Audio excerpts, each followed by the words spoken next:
Historias.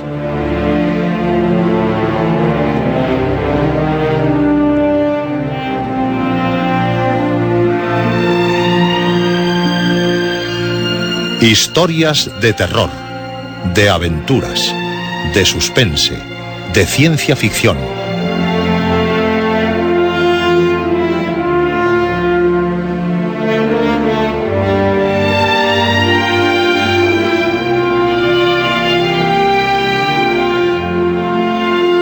Un programa escrito y dirigido por Juan José Plans.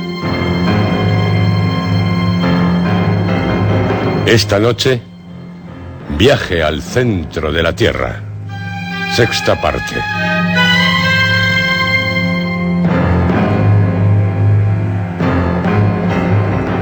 Esta es su noche. La noche en la que seguiremos viviendo la gran aventura de ir al centro de la Tierra.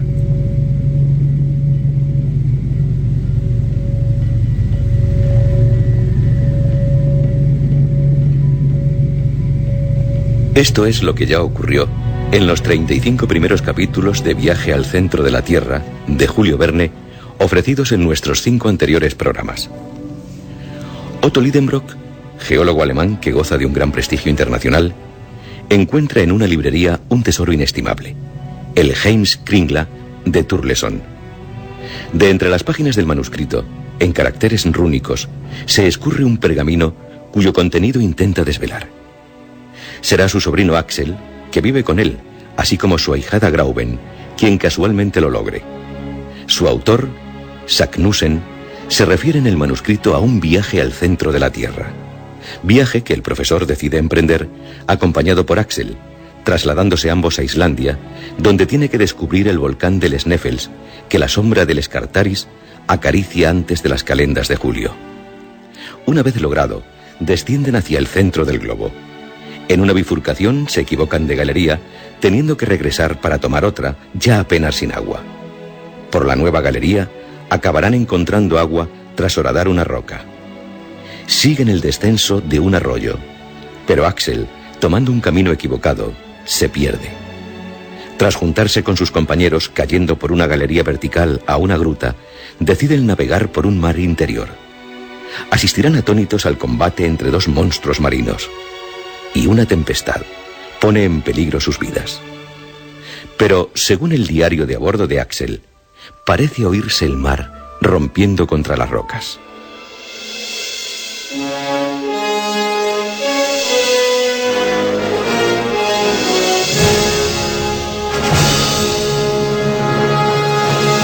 Capítulo 36.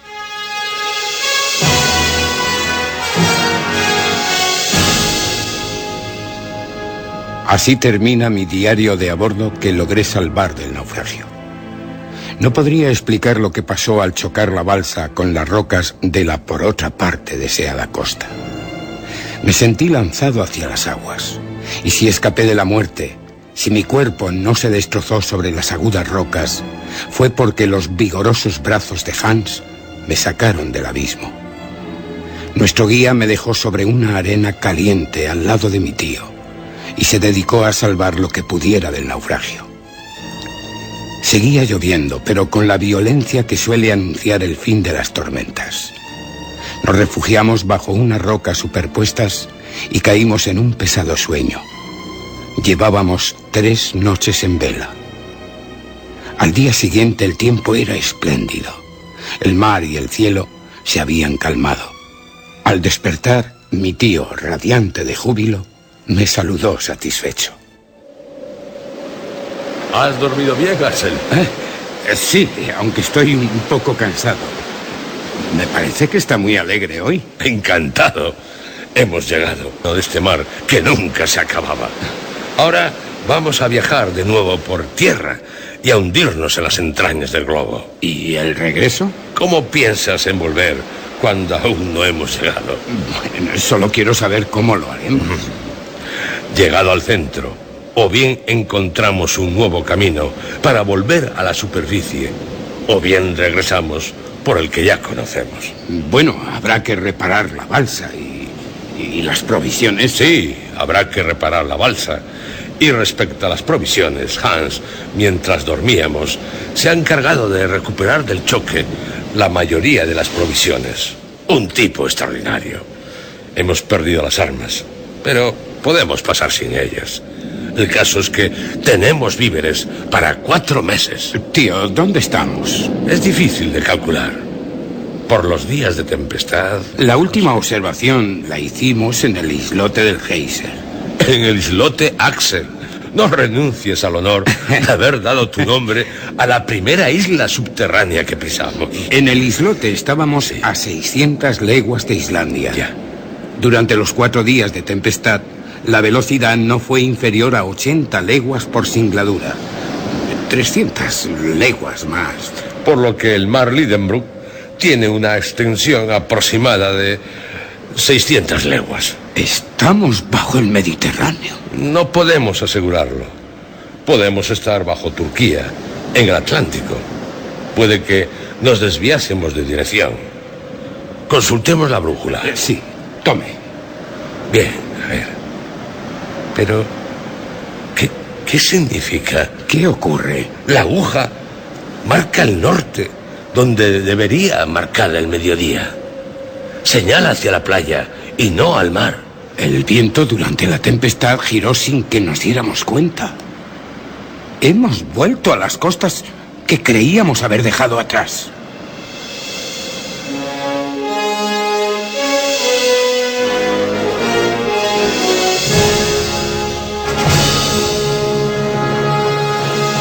Capítulo 37.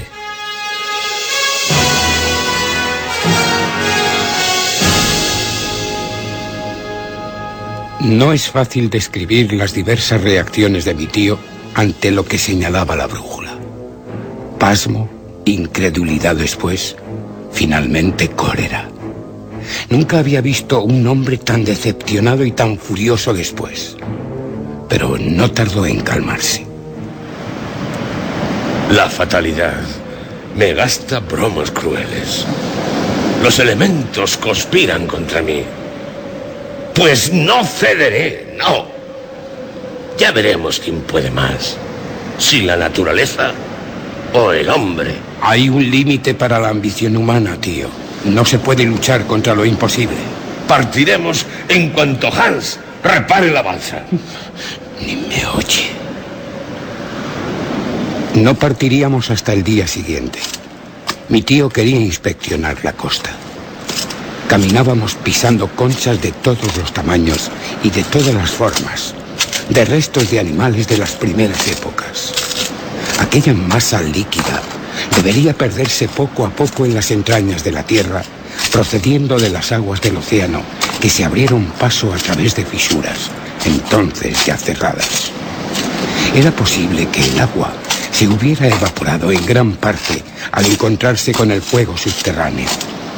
De ahí la presencia de nubes. Caminábamos por una especie de terreno sedimentario, formado por las aguas, como todos los terrenos de tal periodo, tan ampliamente distribuidos por la superficie del globo. Mi tío lo examinaba todo atentamente. Recorrida 1 milla a lo largo de la costa del mar Lidenbrock, el suelo cambió de aspecto. Era como si hubiera sido removido por una gran y violenta elevación de las capas inferiores. Avanzábamos con dificultad, alcanzando una llanura de osamentas. Montones de restos óseos se perdían en ondulaciones en el horizonte. Axel, aquí se acumula toda la historia de la vida animal. Mira, fósiles, restos de animales prehistóricos, megaterios, mastodontes, prodopitecos.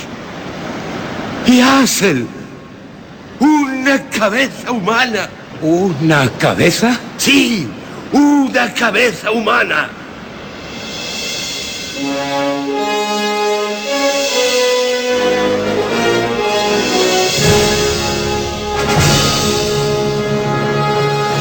Capítulo 38.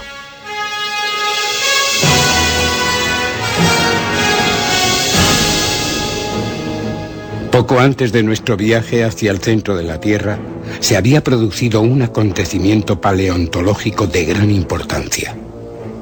El 28 de marzo de 1863 se había hallado una mandíbula humana, el primer fósil de esta especie que salía a la luz. Y a su lado se encontraron hachas de piedra y sílex tallados.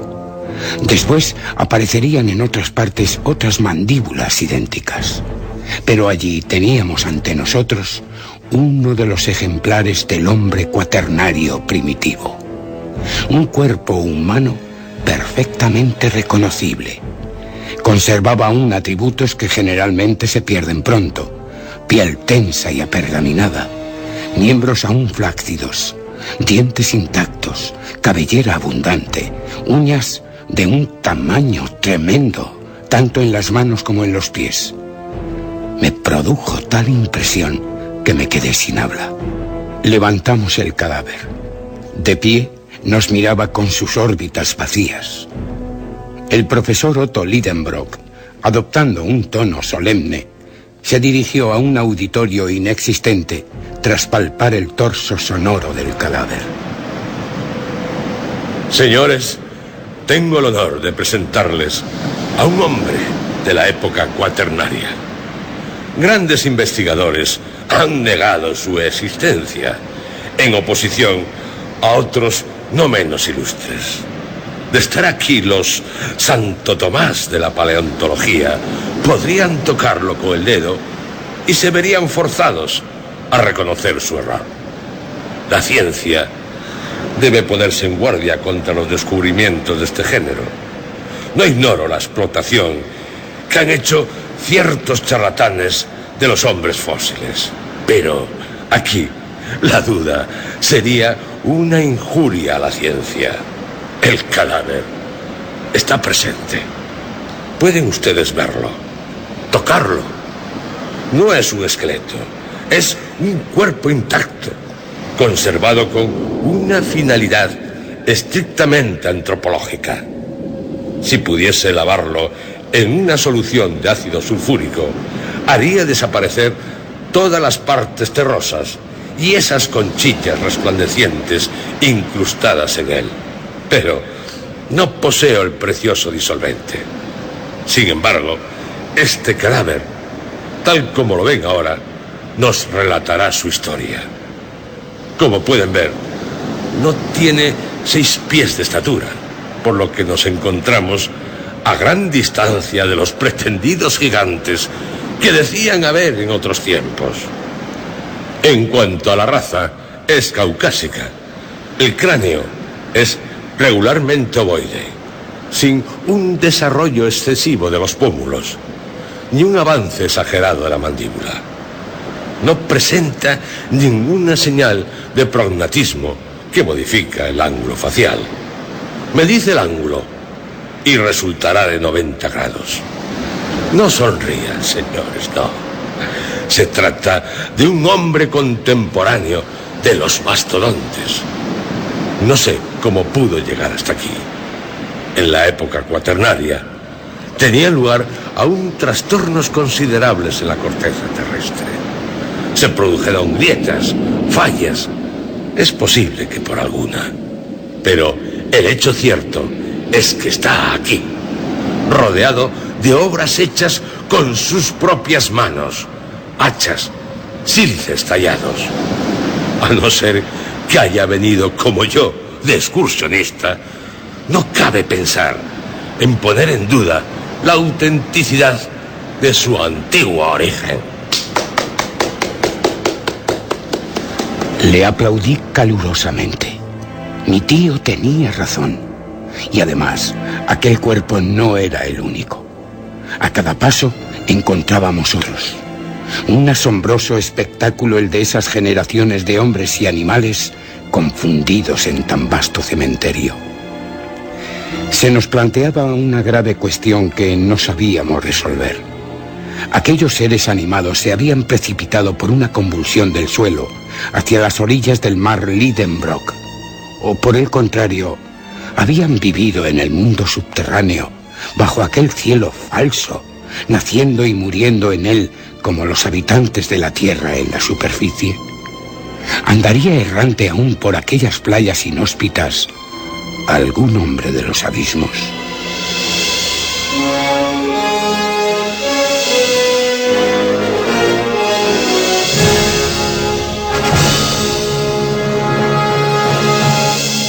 Capítulo 39.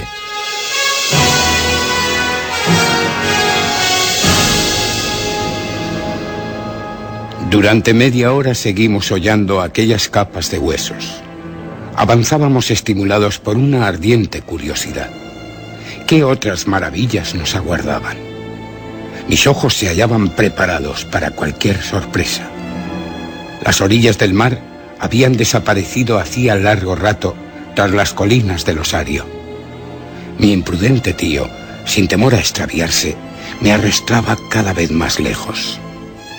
Avanzábamos en silencio, bañados por las ondas eléctricas. Por un fenómeno que no puedo explicar, la luz, gracias a su fusión entonces completa, alumbraba uniformemente las diversas superficies de los objetos, no produciendo sombra a ninguno de ellos. Hubiérase dicho que estábamos en medio del día, en medio del verano y en medio de las regiones ecuatoriales, bajo los rayos verticales del sol. Todo vapor había desaparecido. Después de andar una milla, llegamos al lindero de un bosque inmenso, con vegetación de la época terciaria. Grandes palmeras de especies hoy extinguidas, pinos, tejos, cipreses. Un tapiz de musgos y de hepáticas cubría blandamente el suelo. Algunos arroyos murmuraban cercanos, pero el color faltaba a los árboles y a las plantas. Todo se confundía en un tinte uniforme, parduzco. Mi tío se aventuró bajo la gigantesca vegetación. La seguí un tanto receloso. Cabía temer el encuentro con temibles mamíferos. La promiscuidad existente de árboles y plantas tan distintas hubiera enloquecido a los más expertos botánicos. De pronto, me paré reteniendo con la mano a mi tío. ¿Qué ocurre? Mire allí, tío. Sí. Formas gigantescas que se mueven. Una manada de mastodontes. ¡Vivos! Con sus enormes trompas. Sí. Se mueven bajo los árboles como una legión de serpientes. Arrancan las hojas, horadan los troncos de los árboles. Oh, Axel, es como un sueño. Sí. Ante nosotros renace el mundo de los tiempos prehistóricos, de las épocas terciarias, cuaternarias. Y estamos solos a merced de ellos. Adelante. No. Carecemos de armas. ¿Qué haríamos en medio de ese rebaño de cuadrúpedos gigantescos? No hay criatura humana que pueda desafiar impunemente la cólera de semejantes monstruos. No hay criatura humana. Te equivocas, Axel. Mira allá abajo. Un ser vivo, semejante a nosotros. ¿Eh? Un hombre. Pero, tío, no puede. Sí. ¡Ah, sí! Allí, a menos de un cuarto de milla. Un ser humano. Parece guardar el rebaño de mastodontes. Cierto. No es un cadáver. Y es gigantesco. De una estatura de 12 pies. Y yo diría que su cabeza tan grande como la de un búfalo. Tiene una melena semejante a la del elefante de las primeras edades. Y blande con una mano un tronco enorme. Digno cayado de un pastor antediluviano. Podemos ser vistos. Ahora te doy la razón, Axel. Hay que huir. ¡Vamos! Un cuarto de hora después habíamos perdido de vista al terrible enemigo. Nos engañaron nuestros sentidos. No vimos lo que creímos ver. Me niego a admitir que existiera un hombre de tales proporciones. Sería un gran simio. Regresando, me di cuenta de que la tempestad no nos había devuelto a Puerto Gran, donde desembocaba el arroyo Hansbach. Es cierto, Axel. No hemos vuelto a nuestro punto de partida. Seguramente la tempestad nos trajo un poco más abajo. siguiendo la costa. Llegaremos a Puerto Grauen. Mejor será regresar a la balsa. Sabremos. Se parecen tanto todas estas rocas. Pero creo reconocer el promontorio debajo del que Hans construyó la embarcación. Bien. No debemos estar lejos del puerto, si no está ahí mismo. No, Axel. De ser así, veríamos nuestras propias huellas. Y yo no las veo. Pero yo sí. ¿Y cómo? Mire ahí. Un puñal. Tómalo. Está oxidado. ¿Lo traías tú? Yo no. ¿Y usted? Jamás he tenido este puñal en mi poder. Qué extraño. No, no lo es. Lo habrá perdido Hans. Los islandeses suelen llevarlos. Hans nunca ha tenido este puñal. Será el arma de algún guerrero antediluviano. Un hombre vivo, de un contemporáneo del gigantesco pastor que hemos visto. No. Porque no es un instrumento de la edad de piedra. Ni tampoco de la edad del bronce. La hoja, tío, fíjese, es de acero. Cálmate, Axel, y razona. Este puñal es un arma del siglo XVI. Una verdadera daga, como las que llevaban colgada del cinto los caballeros para dar el golpe de gracia. Es de origen español. No pertenece a ninguno de nosotros, ni a ninguno de los seres humanos que viven tal vez en las entrañas de la tierra. ¿Entonces? No se ha mellado por hundirse en la garganta de la gente. Cubre su hoja con una capa de moho que no se ha formado ni en un día, ni en un año, ni en un siglo. Pero usted dirá entonces, tío... Axel, estamos en el camino del gran descubrimiento. Este puñal ha estado abandonado sobre la arena desde hace 100, 200 o 300 años. Y su hoja se ha mellado sobre las rocas de este mar subterráneo. Pero el puñal no ha llegado solo hasta aquí. Alguien nos ha precedido. Sí, Axel, un hombre. ¿Qué hombre? Ese hombre grabó su nombre con este puñal.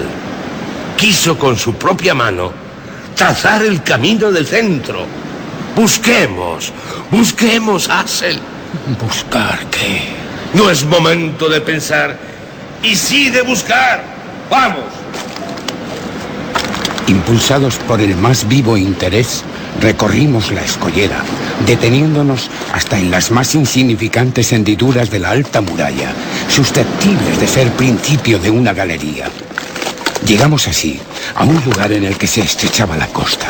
El mar bañaba casi el pie de los contrafuertes, dejando un paso que difícilmente tenía una toesa. Aquí, sí, entre estas dos rocas hay una entrada. La entrada de un túnel oscuro. Y mira, Axel, mira. Sobre la superficie de granito, grabadas 2 letras medio borradas. ¿Sabes qué son? Las 2 iniciales del atrevido y fantástico viajero Arne Sagnussen. Siempre Arne Sagnussen.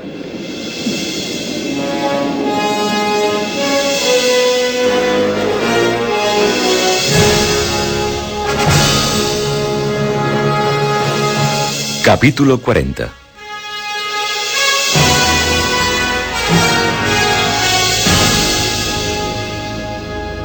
Desde que dimos comienzo el viaje tan pródigo en percances, había tenido tantas sorpresas que creí que ya nada en el mundo podría asombrarme. Pero la vista de las 2 letras grabadas allí desde hacía 300 años me sumió en un estado de estupefacción rayano en la estupidez. No solo se leía sobre la roca la firma del sabio alquimista, sino que además el puñal con que la había trazado estaba en mis manos.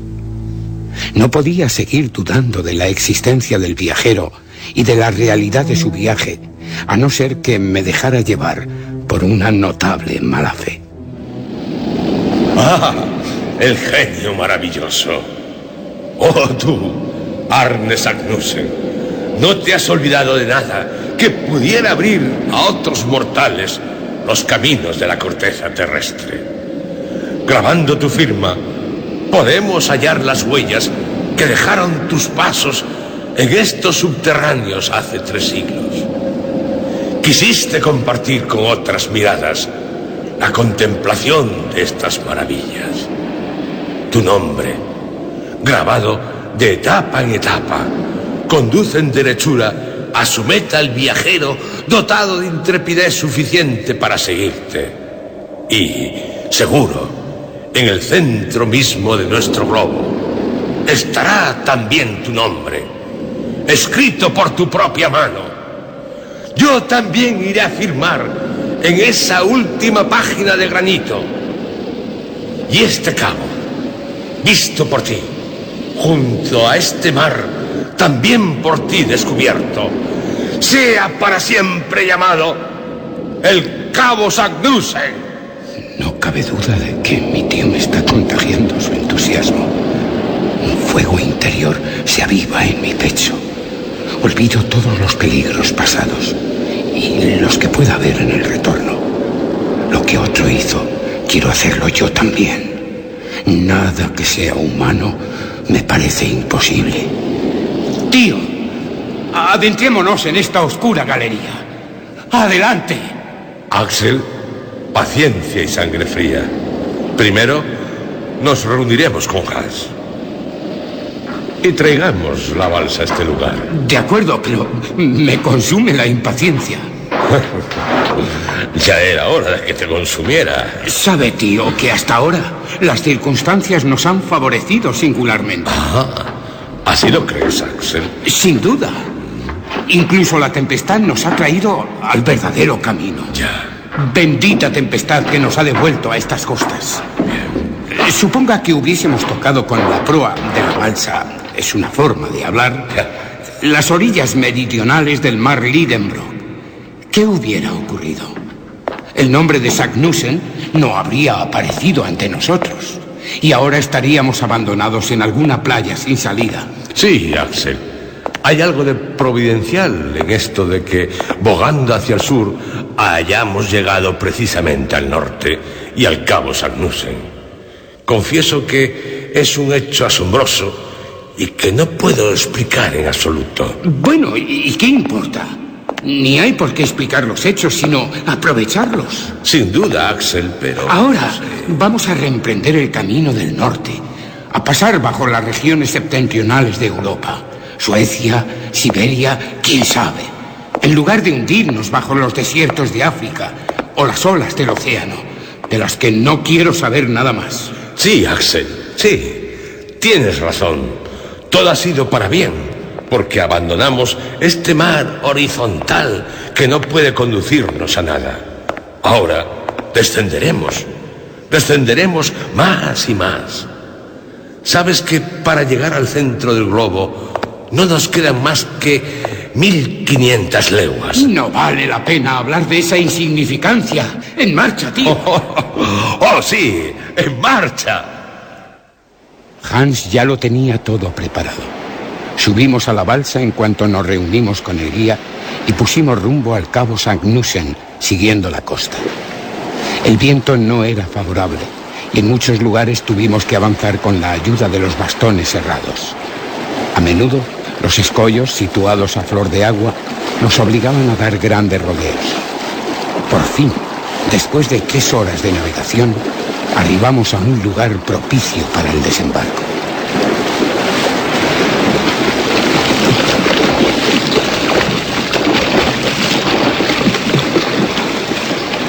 Salté a tierra seguido de mi tío y de Hans.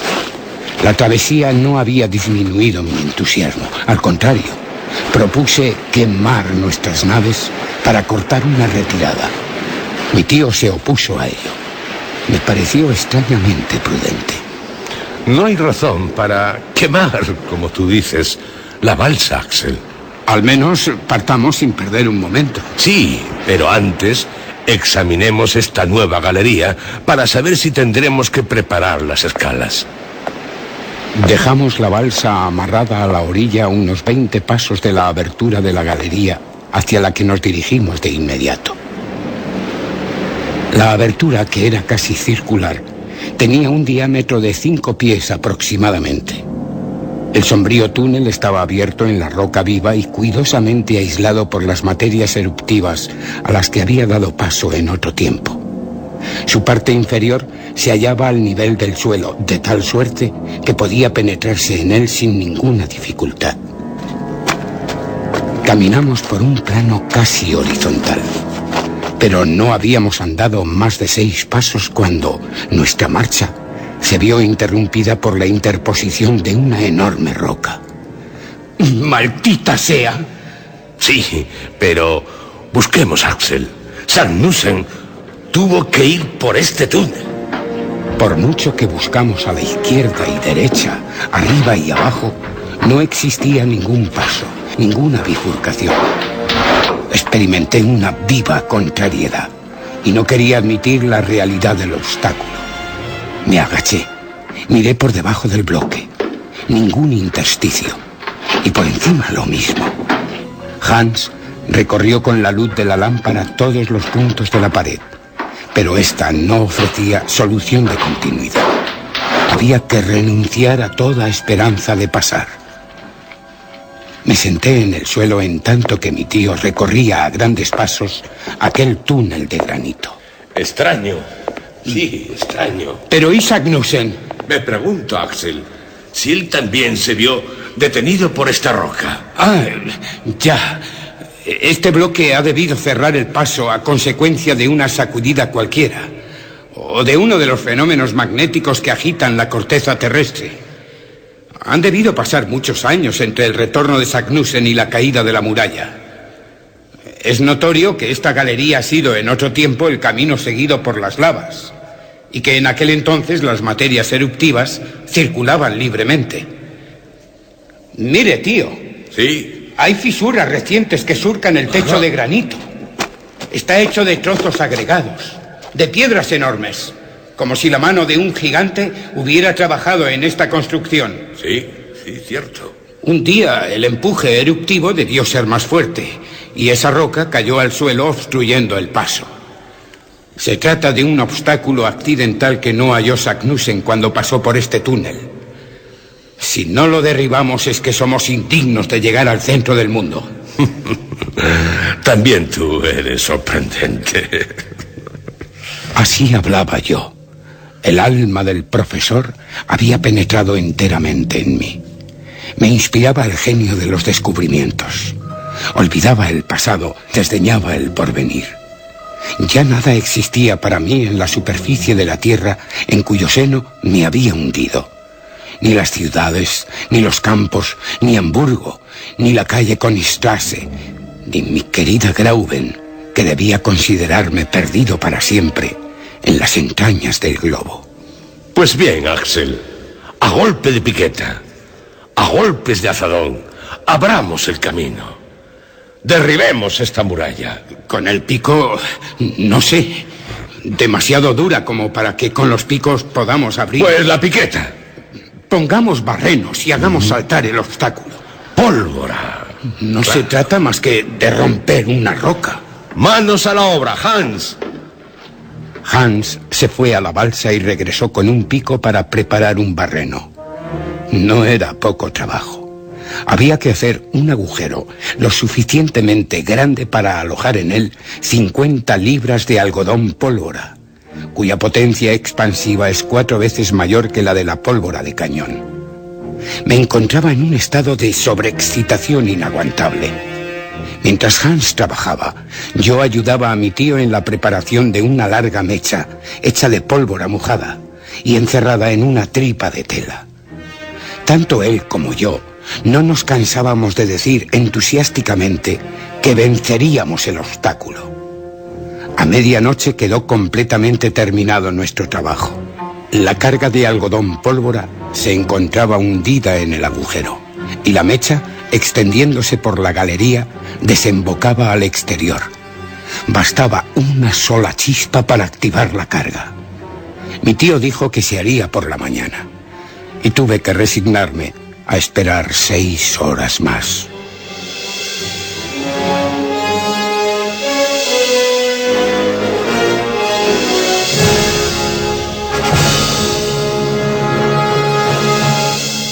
Capítulo 41.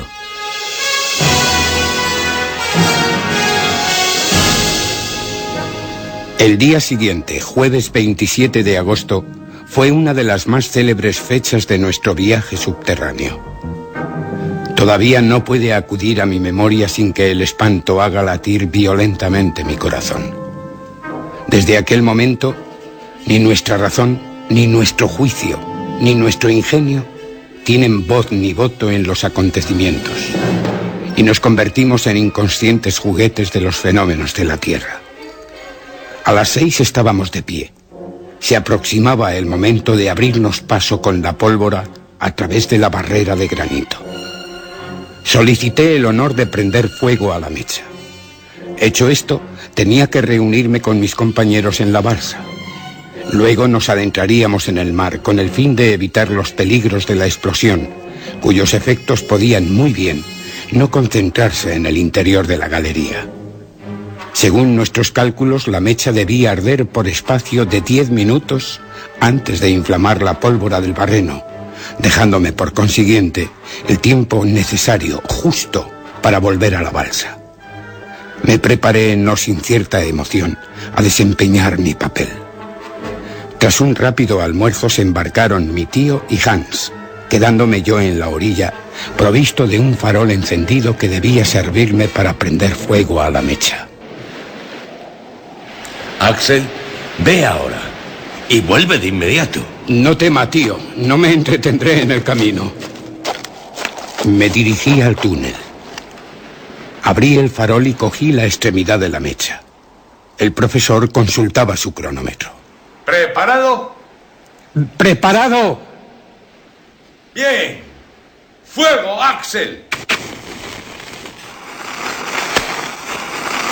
Acerqué rápidamente la llama a la mecha y cuando comenzó a chisporrotear, volví corriendo a la orilla. Embarca y alejémonos. ¡Pronto, Hans! El guía, con un vigoroso empuje, adentró la balsa en el mar, que se alejó unas 20 toesas. Era un momento emocionante. El profesor seguía con la mirada las agujas del cronómetro. Mi corazón brincaba, mis pulsaciones se aceleraban. 5 minutos, 4, 3, 2, 1...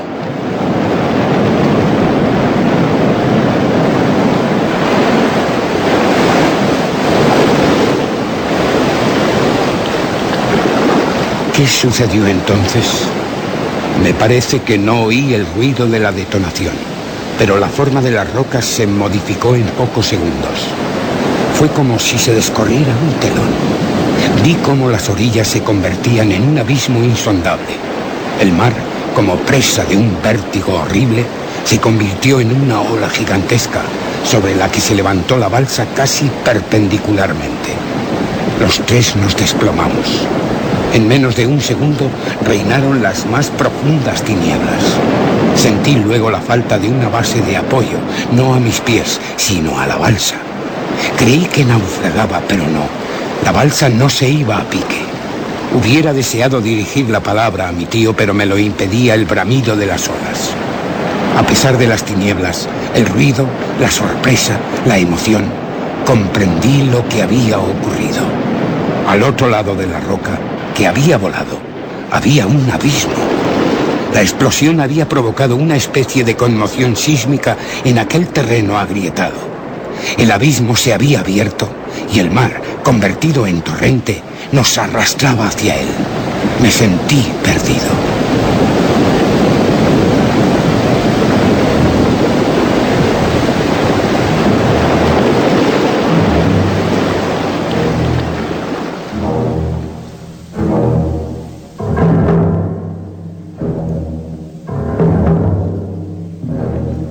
Una hora, 2 horas, no sé, transcurrieron así.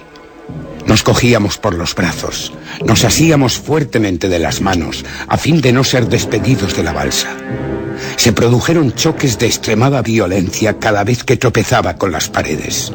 Sin embargo, estos choques se hicieron cada vez más espaciados, de donde deduje que la galería se ensanchaba considerablemente. No cabía duda de que aquel era el camino de Saknussemm. Pero por nuestra imprudencia, en vez de descender solos por él, habíamos arrastrado con nosotros todo un océano. Estas ideas asaltaban mi mente de un modo vago y oscuro, costándome gran esfuerzo asociarlas durante aquella vertiginosa carrera que parecía una caída. A juzgar por el aire que me azotaba el rostro, debía sobrepasar la velocidad de los trenes más rápidos.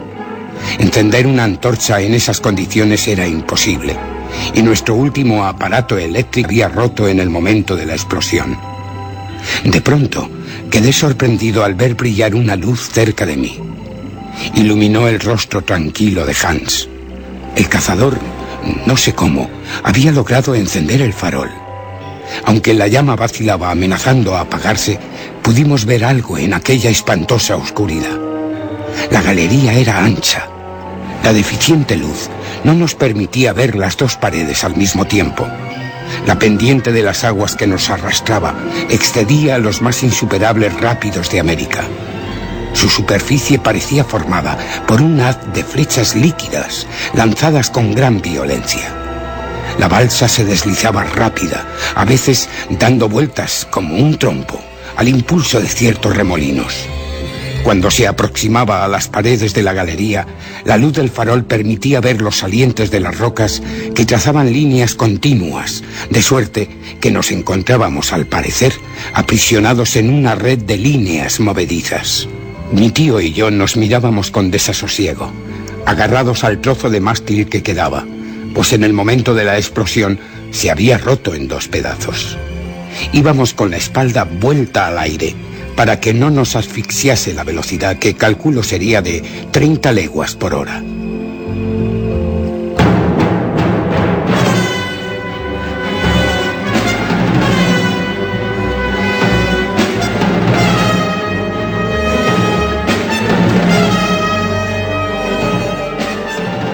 Durante horas nuestra situación no cambió, hasta que un incidente la complicó aún más. Al tratar de arreglar un poco la carga, vi que la mayor parte de los objetos que componían nuestro cargamento habían desaparecido en el momento de la explosión, y fue entonces cuando fuimos envueltos por el mar. Quise cerciorarme de los recursos con que podíamos contar, y a la luz del farol empecé mis investigaciones. No nos quedaban más instrumentos que la brújula y el cronómetro. Las escalas y las cuerdas se reducían a un pedazo de cable que había alrededor del tronco del mástil. Ni un azadón, ni un martillo. Y lo peor de todo era que no había tampoco víveres más que para un día. Registré los intersticios de la balsa sin dejar de pasar la vista y las manos por cada uno de los rincones que formaban las junturas de las tablas. Nada. Nuestras provisiones se reducían a un pedazo de cecina y a algunas galletas. Me quedé anonadado. Pero, ¿y por qué preocuparme por eso? Aun cuando hubiésemos tenido víveres suficientes para meses, para años, ¿cómo esperar salir de los abismos a los que impulsaba el irresistible torrente? ¿A qué temer las torturas del hambre, cuando ya la muerte nos amenazaba bajo tantas otras formas? ¿Acaso tendría tiempo de morir de inanición? Sin embargo, por una extravagancia inexplicable de la imaginación, olvidé los peligros inmediatos ante las amenazas de lo porvenir, que se mostrarían con toda su espantosa desnudez. Además, ¿no podríamos escapar a los furores del torrente y volver a la superficie del globo? ¿De qué manera? Lo ignoraba. ¿Dónde? ¿Qué importaba? Una probabilidad contra 1000 no deja de ser siempre una probabilidad. En tanto, la muerte por hambre no nos dejaba siquiera ni un ápice de esperanza. Se me ocurrió la idea de exponérselo todo a mi tío, de manifestarle el desamparo en el que nos hallábamos y de hacer el cálculo exacto del tiempo que nos quedaba de vida. Pero me armé de valor y me callé. No valía la pena preocuparle hasta aquel extremo. En aquel momento, la luz del farol se debilitó más hasta extinguirse por completo. La oscuridad volvió a ser absoluta. No había que soñar disipar aquellas tinieblas. Aún quedaba una antorcha, pero habría sido imposible mantenerla encendida. Entonces, Cerré los ojos, como un niño pequeño, para no ver la oscuridad.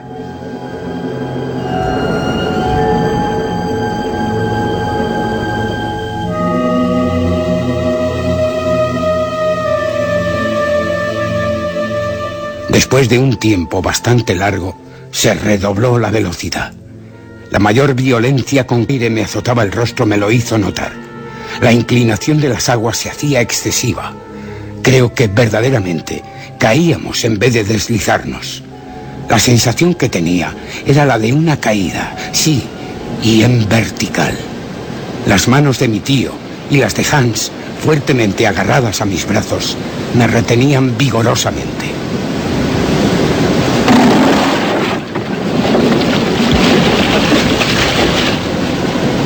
De pronto sentí algo así como un choque. La balsa no había tropezado con ningún cuerpo duro. Se había detenido en su caída. Una tromba de agua, una columna líquida, inmensa, se abatió sobre nosotros. Creí ahogarme. Pero aquella súbita inundación duró muy poco, solo unos segundos, y mis pulmones pudieron respirar ansiosamente al aire libre. Mi tío y Hans me apretaban los brazos hasta casi rompérmelos, y la balsa continuó llevándonos a los tres. ¿Hacia dónde?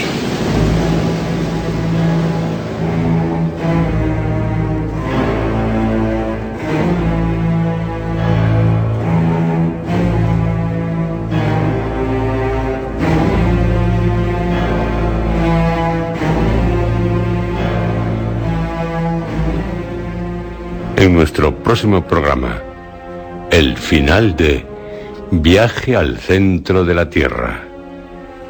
No es, como están comprobando, solo una novela de aventuras.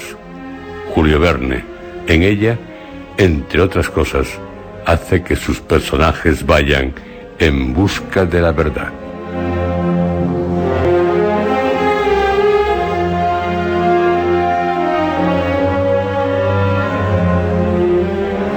La más destacada adaptación cinematográfica de Viaje al centro de la Tierra es la dirigida por Henry Levin en 1959, de la 20th Century Fox.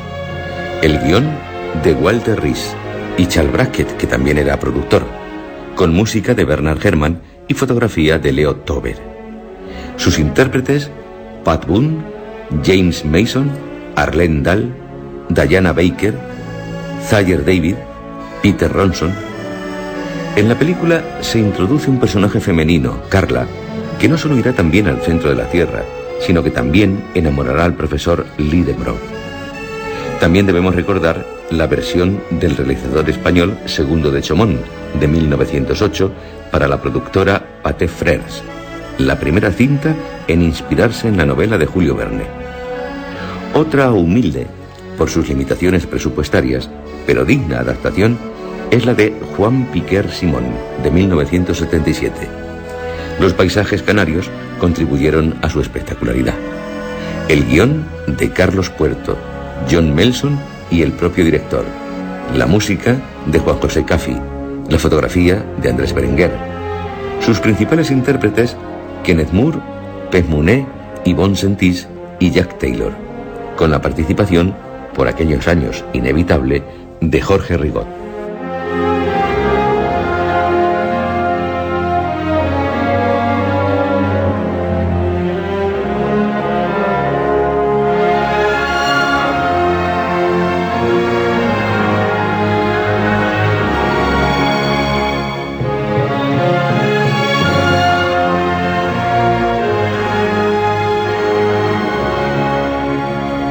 Ya lo saben, la próxima semana, el final de Viaje al centro de la Tierra, de Julio Verne. No se lo pierdan.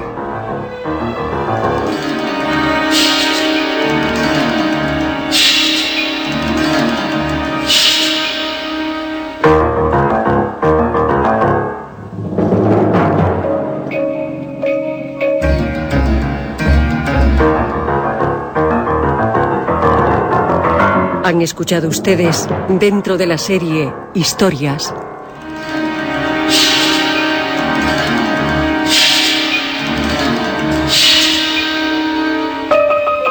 Viaje al centro de la Tierra. Sexta parte.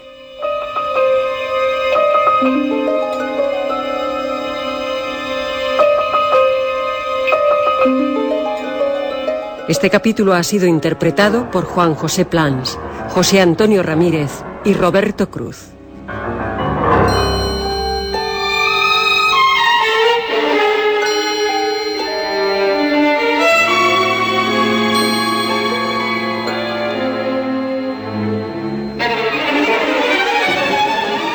Efectos especiales, Joaquín Úbeda.